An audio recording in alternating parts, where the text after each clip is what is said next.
Welcome to today's Idaho Falls Rotary Club program. My name is Liza Leonard, and I am the president of the Idaho Falls Rotary Club. Thank you for joining us. Rotary Club is an international service organization with approximately 1.2 million members worldwide. Our motto is service above self. We are the Idaho Falls Rotary Club, and if you're interested in joining us or learning more, please visit us at ifrotary.org. We are always accepting visitors and new members. We'd like to cover a little bit of club business before we get to today's program. We wanted to mention a thank you to all of the Rotarians who participated in last week's service project. It was great to get together again as a group outside where we could safely do some wonderful service for our city and resume the annual service projects with the Parks and Rec Department in order to help beautify our green belt and the trails and the River Rock Garden area. And just thank you again for coming out, all the Rotarians who participated. It was wonderful to see you and to see your families, and we look forward to getting together again for more service in the near future. Once again, this month, we've selected a restaurant to focus some of our efforts as far as supporting those businesses who have supported us. In the duck races, many of our local restaurants contribute gift certificates, including Cafe Sabor. So for the month of April, we were targeting Cafe Sabor. So if you dine out, carry out, or otherwise want to let them know that we appreciate their support for the duck races, please consider patronizing Cafe Sabor this month. We'll pick another restaurant for next month and announce that at next week's meeting. Directly following this meeting, we will be holding a Zoom call to conduct some business in regards to the duck race planning. So we will have a duck race committee meeting, again, via Zoom. If you're interested in joining that call, please reach out to me, or you can mention it on the chat, and I can send you the link to join the Zoom call. That will be right after this meeting. We'll plan on starting right around 1 o'clock. Our next club meeting will be next Wednesday, May 5th, and we will be doing that via Zoom. We will be focusing on the Rotary International theme for the month, which is youth service. And we will hear from our fellow Rotarian and executive director of the local YMCA, Monica Bittrick, on this topic. We look forward to you joining us for that. Please look out for your email notification for that program, or you can visit again ifrotary.org to connect with those links in that schedule. Now I'd like to introduce and welcome up to the podium our program chair for this month, Miai Griggs. Thank you, Miai.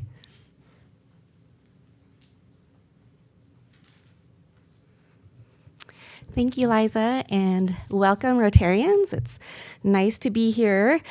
Today, it is my distinct pleasure to introduce a man who has been instrumental in the arts here in Idaho for many years, and he's really been a blessing to the Art Museum of Eastern Idaho and many of the other arts organizations here in our community that we enjoy. Today, we are pleased to welcome Michael Faison, who is also a fellow Rotarian. Michael is the executive director of the Idaho Commission on the Arts, where he has served since 2007. Faison's previously served as the director of the Arts and Education Division of the Pennsylvania Council on the Arts and the assistant director of the Oregon Arts Commission. He also served as the executive director of the Center for Arts Management and Technology at Carnegie Mellon University in Pittsburgh, Pennsylvania. He served as an information technology consultant for Pittsburgh's Manchester Craftsman Guild and was a high school art teacher in the Austin Independent School District, Austin, Texas. Faison is a member of the boards of the National Assembly of Arts, State Arts Agencies, Carnegie Mellon University, and Hines College Alumni Association, as well as the Boise Sunrise Rotary Club, where he is a Paul Harris Fellow. He holds a bachelor's degree in fine arts from the University of Texas in Austin, a master's degree in arts management from Carnegie Mellon University, and multiple Texas teaching certifications. So please join me in welcoming Michael Faison. Thank you, Michael. Hi, everybody. Thank you, Miai. So I run the Idaho Commission on the Arts, and this is a small state agency in the auspices of the governor's office here in Idaho. And we're best known for the grant making that we do, but also we provide many non-granting services to artists and arts managers and arts educators as well. Today, I'm going to discuss with you Idaho's arts economy and then how it's faring in the pandemic. So we're going to look at the economy a little bit before the pandemic started and then what's happening during the pandemic. Now, the arts marketplace here comprises those who create the work, those who present it, and those who enjoy it. So what was the arts economy like in 2019 before all of this started? Now, nationally, the arts marketplace employs 1 million people directly and 5.2 million people indirectly. So the arts economy in the nation comprises $446 billion in wages, 77 billion of that directly. And then also the arts are actually 4.3% of our national GDP. So they are a pretty significant part of our nation's economy, more than I think many people expect them to be. Now, in 2019 in Idaho, there were 3,900 people employed directly in the arts industry. Now, these are the artists, the arts administrators like me, and technical crews who actually put on arts performances and exhibits, etc. Now, some of those 3,900 people work for or are presented by Idaho's not-for-profit arts organizations that bring arts to the general public. Now, there are countless charitable organizations in Idaho, thousands. And then there are hundreds and hundreds of them in the arts, in arts and culture. A subset of those comprises the professional arts organizations of the state, organizations that pay staff, pay professional artists for their work, and produce public programs for the general public. Now, those programs that they produce are a great benefit to society and reflect the depth and breadth of the human muse. Those organizations charge admissions typically, but the costs of the tickets they charge are certainly held down by the levels that are affordable by the general population. And that's on purpose because we all believe that people deserve the benefit of their cultural legacy, even if they are not rich. This cultural legacy belongs to all of us. So by working in a not-for-profit model, these organizations like the Art Museum of Eastern Idaho and the Symphony there in Idaho Falls, the Youth Arts Center, et cetera, the Museum of Idaho, they charge below market costs so that people can have access. But in return, as a not-for-profit, they also have the opportunity to raise contributed income from people like us, and I'm sure like you, who value and cherish that artistic legacy and want to make sure it's available to everybody, and to grants from private and public funders. I mean, my agency is one of those public funders, and there are many other private funders out there in the country too. Now, our agency has ongoing relationships with those professional arts organizations across Idaho. There are about 70 some odd of those organizations, more or less, and their combined operating budgets are about 35 million.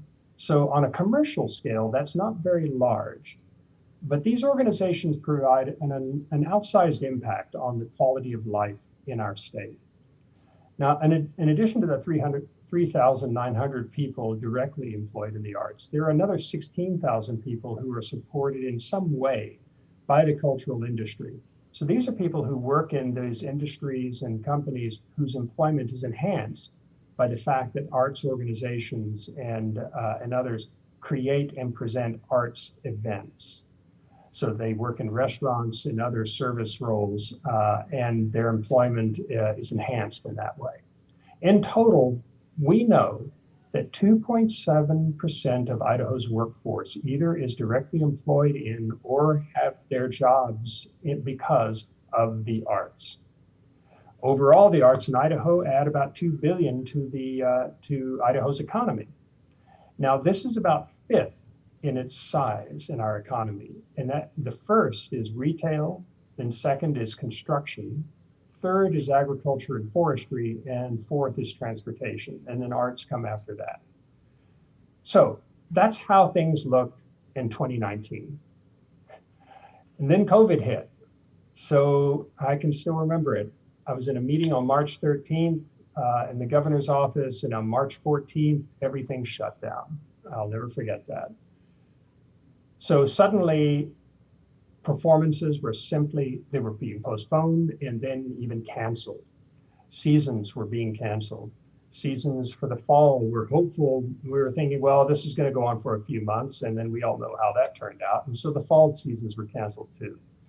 Some performing arts organizations paid performers what they could with the funds they had, but those dried up too. Touring shows stopped touring, they shut down. So the artists, the crews, the administrators, the agents, most of those jobs simply vanished. They went away because there was nothing there. There were no revenues to pay them, and it was done. So without revenues, no money to pay people, people are being furloughed and laid off. Understand that most of these arts professionals also are not employees of companies. They're usually contracted services with companies. They're self-employed, they're on contract.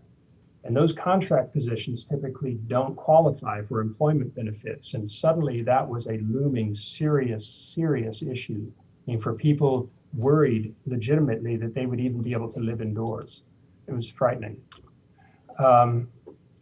Now, as for the federal response, I think most of us would generally agree that we'd like government to be as invisible and unobtrusive as possible in our lives, except when we don't, except when we really need them, like in an emergency like this. But thank goodness the federal government moved quickly. The Small Business Administration offered not only the EIDL loans, emergency injury disaster loans. Yes, they were available, but also that new PPP loan structure, the Paycheck Protection Program loans that ultimately would be forgiven under many circumstances. And unemployment benefits were extended in scope and in length so that some people who had sort of hybrid job situations could still get some benefit of the unemployment, thank goodness. So job and sales losses in the arts in the pandemic. Now, we don't have complete figures for this moment in time, but we got some pretty good ones on into the summer. And I know they haven't improved since. They've probably gotten worse. But nationally, by July of 2020, by the end of July, the estimate was that there were about 2.76 million job losses in the arts, and a loss of more than 157 billion in sales of goods and services in the arts.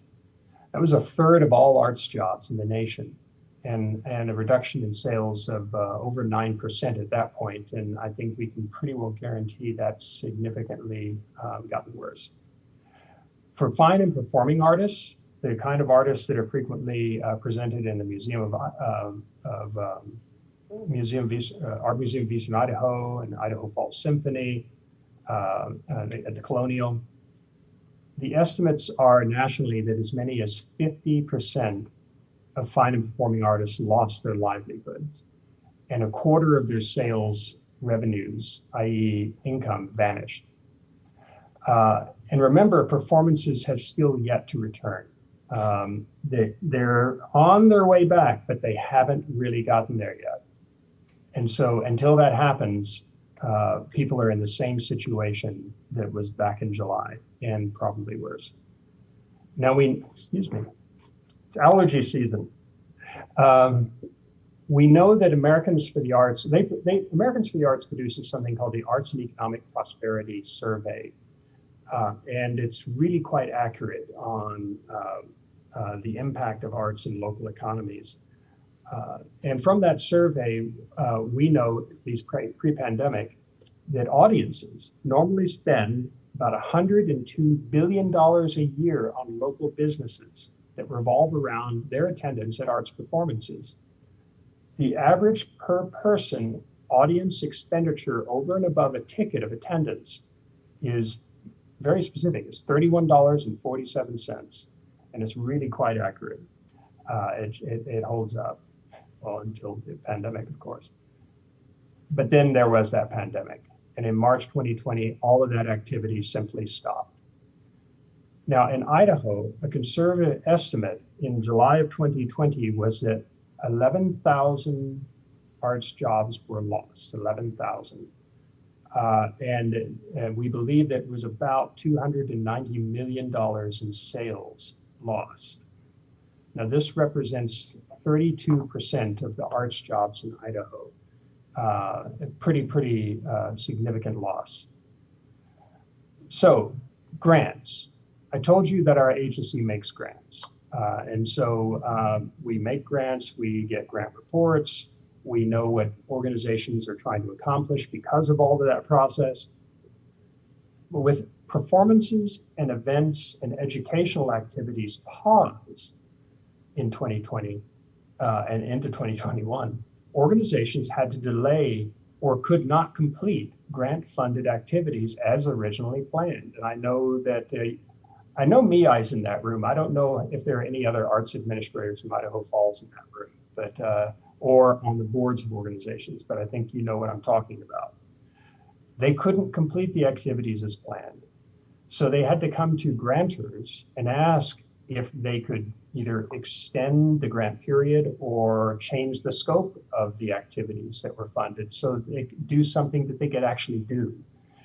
In my entire career of grant making, which I've been in grant making since 1997, and I've in that entire time, I have never approved so many grant period extensions or changes of scope as I have in this year.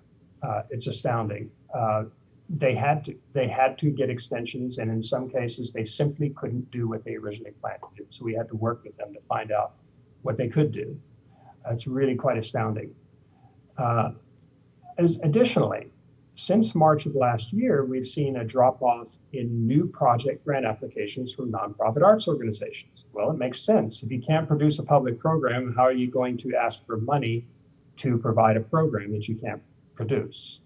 So except for the grants, the ongoing grants for the ongoing public programs to arts organizations in the state, if it's a project-based grant, it probably wasn't going to happen in this year, with a few exceptions. Now, we did see an increase in artist-driven grant applications because we do make grants, project-based grants to working professional artists. Creating a program for a gallery exhibit or for performance. We're one of the few state arts agencies left in the nation that actually still does that. And we saw an increase in those applications because those artists were still able to create and present work, even if they had to do it in new ways. So that was really interesting. You know, artists, remember, most artists are self-employed. They're entrepreneurs in the very best traditions of our nation. But also, we had the good fortune of being able to, with that quick federal response, help with the National Endowment for the Arts to make CARES Act grants to the professional not-for-profit arts organizations in the past year and to professional artists who had arts-related income losses. These grants, they weren't going to save anyone. They weren't large enough to save anyone, but I'm not sure anybody wants to be saved. They just want a bit of help. And we were able to provide that bit of help. And wonderfully, and with great generosity, 2 gallerists in the Northwest also helped. They work with artists all the time. It's Gail Severin Gallery in Ketchum and a gallery in Seattle whose name eludes me.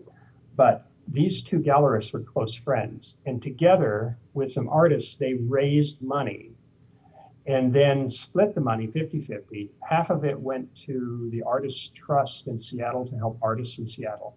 And the other half they gave to the Idaho Commission on the Arts to issue in grants to artists who were suffering these arts-related income losses. And we were able to add that to the CARES Act funds to enhance our ability to assist these artists. I was very, happy is never a word I want to use during this pandemic or its economic consequences, but I was relieved to be able to assist more artists in that way. and reading what was happening to people was heartbreaking. It truly was heartbreaking. But we'll do what we can. I have to say too that the donors to arts organizations have been enormously generous, because contributed income didn't fall off a whole lot. It did to some degree, but not as much as we feared it might, because the donors understood this moment in time was more critical than any other they'd experienced in their lifetime around trying to save these charitable institutions at a time of peril. So are we seeing arts organizations going bankrupt? Well, no. A few have folded, but most have sort of retracted a bit. They've gone a bit dormant. Many have had to furlough people. They've had to lay off people. And they can't pay artists because there aren't things to pay them to do. But they are poised. They've sort of gone into an almost hibernation sort of state to try to reduce costs as much as possible in the near term, trying to preserve some capital so that they can return. And they are poised to return. And with the launch of public programs again, hopefully beginning this summer, and but certainly this fall, some artists and organizations actually got really creative during the pandemic, offering online streaming options.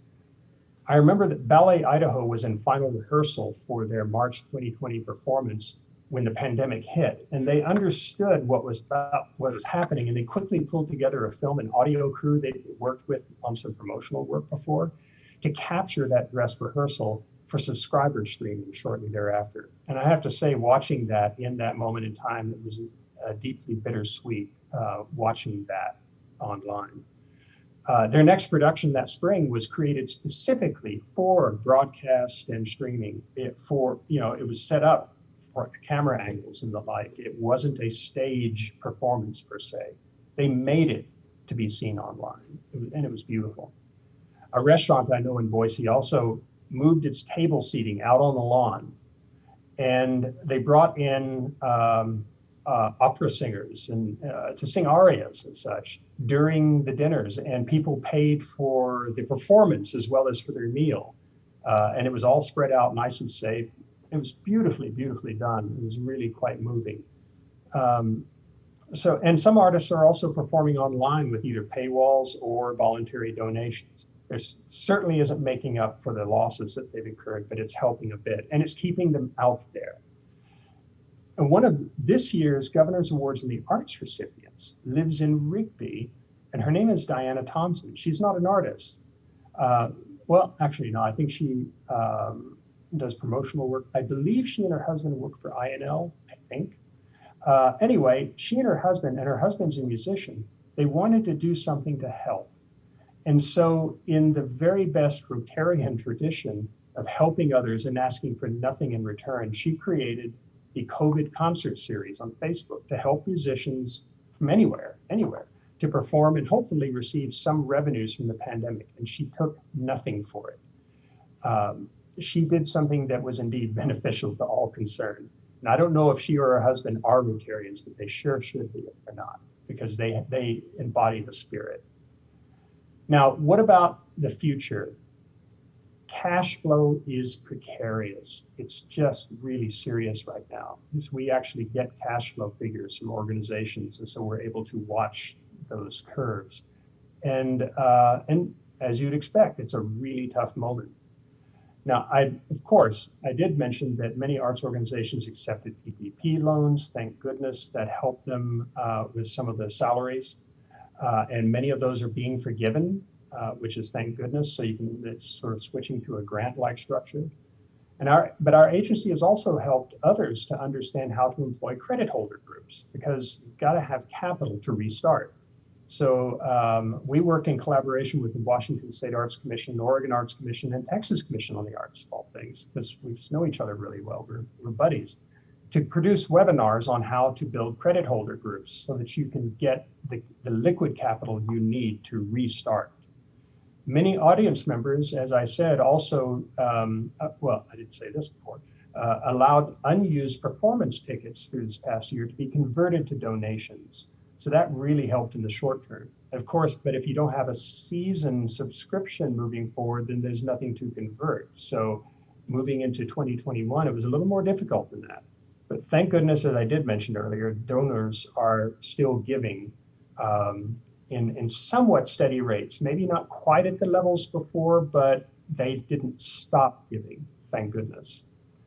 Now, with those donations, artists are still paid a little bit longer than they would otherwise have been possible, or in some cases, there would be online events and the artists would be paid to participate in those events. Now, what do we expect in the fall 2021 season as far as renewing public events? Well, there will be a renewal, but there are caveats. Big touring shows may have trouble getting default and cancellation insurance. That's a big deal. And I don't think the shows can launch without that. So the big Broadway touring shows, that sort of thing, it's going to be very difficult for them to get the insurance to relaunch. They also need an enormous amount of upfront capital to be able to start a tour again. Now, do arts organizations have sufficient capitalization themselves to pay artists, to pay vendors, to pay furloughed employees to relaunch? Do they have the cash? And do they have lines of credit if they don't have the cash so that they can front it in the short term as revenues start to come in again? That remains to be seen. It's going to be difficult. And then but finally, when will audiences return? Because if audiences don't come back, the rest of it, well, what is the rest of it? Now, I was on a call last week with peers of mine from around the country, hearing from a market research firm that's looking at these very issues about arts audiences called Impacts Market Research. And they've been looking at attendance patterns and figuring out what audience members are doing or what they're considering doing. The research suggests that by 2023, don't worry, things are getting better before then, but by 2023, things should be back at full attendance, like just humming along. Before that point, what about, say, performing arts over the next year? We expect by the second quarter of this year, so by midsummer, 53% of audiences are expected to return. By the third quarter, say by mid-fall, we're expecting about 66% of audiences to return. And then by the fourth quarter, so going into the holiday season, we're expecting about 90% return of audiences. Those turn for visual arts events, those numbers are better. People are coming in larger numbers. And I think it's self-evident why, because an art museum, for instance, or the Museum of Idaho or something of the sort, don't pack people in as tight as they do in performing arts events. But so we do expect full attendance by the second quarter of 2022 and full market recovery by 2023, with one big caveat: as long as people feel safe. Key factors behind arts audiences around that safety issue, or the perception of safety, there are three primary considerations to arts audiences. The first and foremost is, if they go to an event, are people going to wear masks? Because if they're not going to feel safe, and they may not go in, and there may not, or if they do once, they may not come back. So first, are people wearing masks? Two, have they themselves been vaccinated? If they have, they're going to feel a little bit more freedom to take actions otherwise perhaps might be seen as a chance. So have they been vaccinated? And then three, are the events being held a little bit more spread out, for instance, outside? So those are the three most important factors for people's or arts audiences' feelings of safety to be able to return. And then finally, the research indicates that traveling to performances will be very slow to return to pre-pandemic levels. So local audiences will be more important than ever for those who present the arts and for the artists themselves. So those are the market-related things. But I want to leave you with a couple of values-based things. So why does any of this matter? I mean, we've been talking about an arts economy, but so before coming here, I was working for the Pennsylvania Council on the Arts, and I also worked under Governor Tom Ridge. And Governor Ridge was strongly supportive of the arts, supportive of the agency's work, but of the arts in general. In fact, arts education in schools too. He thought it was extremely important, as do I. But so he was to officiate over the Governor's Awards in the Arts in Allentown, Pennsylvania in October of 2001. We all know what happened on September 11th of 2001. The world changed for all of us. And that was the day in which Governor Bush, not Governor Bush from Texas, President Bush asked Governor Ridge to join him in DC to do what must be done. He didn't want to leave the governor's office. Governor Ridge didn't want to leave the governor's office, but when your country calls you, you go. He knew that. We all know that. So the governor's awards, he was going to officiate over them, and he did, but we had written his speech on arts and the economy because that was what everybody was talking about, is the economic benefits of the arts. Somehow, a month after 9/11, arts and the economy are just not on anybody's mind. And so, but we didn't have time to rewrite his speech. He had to speak extemporaneously now. And this was days before he was going to leave for DC. So when he walked out on the stage and received a standing ovation from the audience, everybody knowing what he was going to have to leave to do, he said, you know, it's not really about the money at all. It's about the soul of the Commonwealth. Who are we as a people? What do we stand for? And who tells our stories? That's it.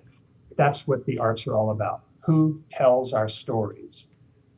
As human beings, we crave this. We need those stories, and we need the storytellers, whether they are musicians, composers, choreographers, dancers, writers, actors, the Palestrinas, the Vivaldis, the Shakespeares, the Mozarts, the Van Goghs, the John Cages, the Martha Grahams. We need these people to tell their stories. I know it sounds a little artsy-fartsy, but it's really important. And by the way, I never considered myself a poetry person. But if you don't, if there's anybody in that room, I wish I could see you out there, but if there's anyone in that room who either comes from or is in aviation, what's your favorite poem? High Flight. It has to be. I refuse to believe anything else. High Flight is every aviator's anthem. And it was written by a young pilot officer in the Canadian Air Force in 1941, shortly before he died. And that poem has been the anthem of aviators ever since. I wouldn't normally say I'm a poetry guy, but there it is. And those of you who don't think that you're arts people, do you love Western saddles or hats or boots, quilts, Norwegian rosemalling, traditional dance? This is all part of our cultural legacy. It's all part of who we are. A fine furniture maker. Everybody craves these. And in their own ways, they are our stories of who we are in our time. So that's why we do this. Go to the art museum there. Go to the Museum of Idaho, the Art Museum of Eastern Idaho. Go to performances at the Colonial. Take your kids to the auditorium. Enroll them in art, music, and dance classes, whether in school or in community organizations. I know the Idaho Youth Arts Center is a wonderful organization there too. This is what we're made of as human beings. And we are compelled to create it and to experience it. So yeah, these times are tough, but as human beings, we always have and always will make art, music, art, dancing, architecture, literature, all the beautiful things. We simply can't live without them as human beings. And so that's what I have to say today. And thank you for being there. I wish I could see you. I wish we were in person. There'll be another occasion. And I'll be happy to answer any questions you might have. Thanks. Okay. Okay, thank you so much, Michael. We really appreciate your presentation today, and I hope that you could sense that we are very fortunate to have Michael serve on as the Executive Director of the Idaho Commission on the Arts. He is so sincere and so passionate about what he does, and he knows all of these arts organizations and is really a tremendous partner for all of us that do this for a living and for all of those who create for a living. Do we have any questions? Let's see. I'm trying to, okay. So if you have any questions, go ahead and put them in the comments. And let's see. Oh, let's see. There is one from YouTube as well. Oh, is there? Okay. So, The question is he aware of art organizations in our state that have not been able to continue? And this person also says, you're the best advocate for our organizations. okay. I was able to hear that. Okay, good. Good. Some suspended operations, but they didn't actually go out of business. So they didn't bankrupt, they didn't fold, but they, for instance, furloughed staff and simply stopped operating in the moment. But so far they've still been able to pay their obligations, so fixed costs that they have. So I'm not aware of any who actually simply said, you know what, we're gone, we're not coming back. Thank goodness. And I have to say that's probably mostly due to the dedicated donors, people who give hard-earned cash to help these organizations survive and thrive. And if you're one of those donors and you know who you are, and even if you're not, but you know people who are donors, just think, especially in the early part of this year, in the first half of this year, there was serious concern that whole markets could collapse. And I mean, not just the, a one industry market, but the market would collapse. And that people's personal revenues, personal income was going to collapse. I think a lot of us felt that way, yet they still gave. They still gave money to help others. That's really quite moving. And I think it's a credit, it's their dedication why these organizations suspended operations but didn't die. Thank goodness. I mean, when the Fiddle Fest, the Weezer Fiddle Fest had to cancel last summer, that Fiddle Fest has been going on since the early part of the 20th century. And the idea that it could die would be just this gaping black hole in the middle of Idaho's cultural identity. Or that, think of that wonderful auditorium downtown, or the Colonial downtown. The idea that they would be shuttered for good. That's incomprehensible. They are at the center of a city, and they didn't close. They had to step back, they had to pare down, but in doing so, they lived to fight another day. And thank goodness for it. So thank you to those of you who continued to give, because you're probably the reason why all of this wonderful work will still happen and will relaunch, we expect this fall. Okay, thank you, Michael. We do have a question from Gina. How has your organization's support of our community arts organizations changed during the pandemic? How has what? Sorry.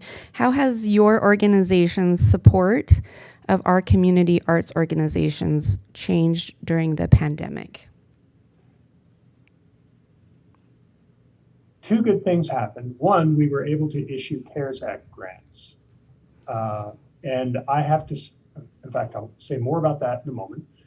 And then also, it enabled us to do something. It sounds small, but it's a big deal to anybody who runs an arts organization. For as long as anybody can remember, this agency always held back 10% of every grant, payable upon receipt of the approved final report at the end of the grant period. So 10% of those funds were always held back. And I know why it did it. So it would get the reports. You know, you get some more money if you get the reporting, you get the rest of it, then you'll get the reporting. But I've been working in this field for decades, and the fact is that generally, yeah, you have to nudge people a bit, but they do get the reports in. And holding back some money doesn't really make it more or less likely you're going to get a report in on time. But it's hard to convince powers that be that we just don't need to hold back money.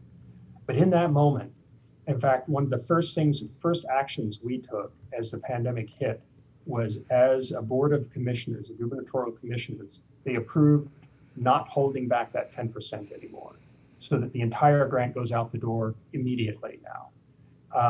And that was just a very important moment to say, you know, these are professionals, trust them, get them the money, they'll do their job. They've always done it. They've always done it well. They'll send us a report when it's done, and we'll go on to the next grant. So that was wonderful. Now, CARES Act. I don't think anybody has ever moved as fast in the federal government as the federal government did in that February and March and April of 2020.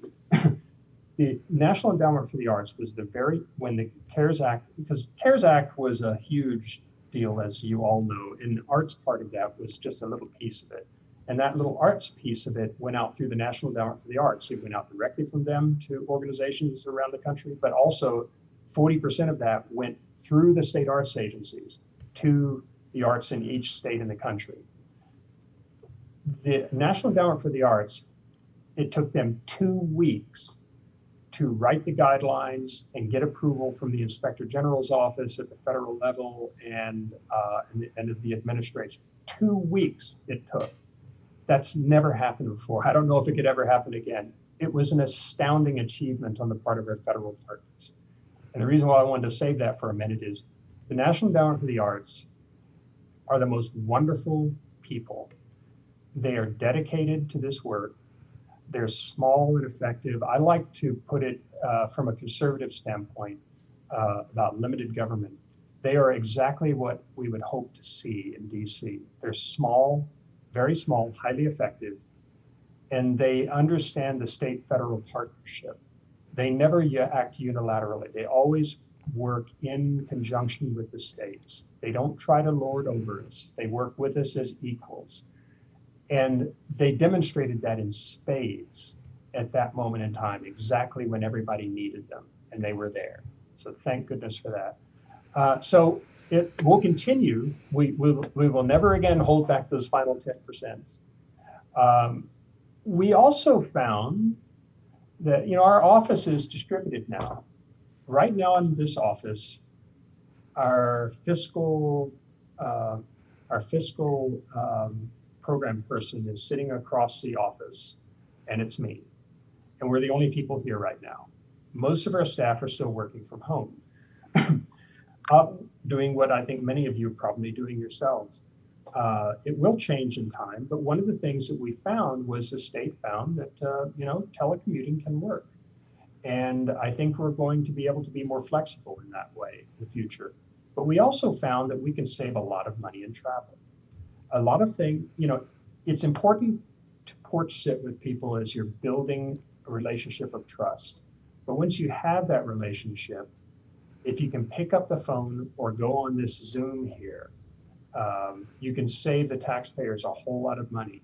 And we have over the last year. We've learned something from that, because that money can then be put even more towards grants and services rather than some administrative function.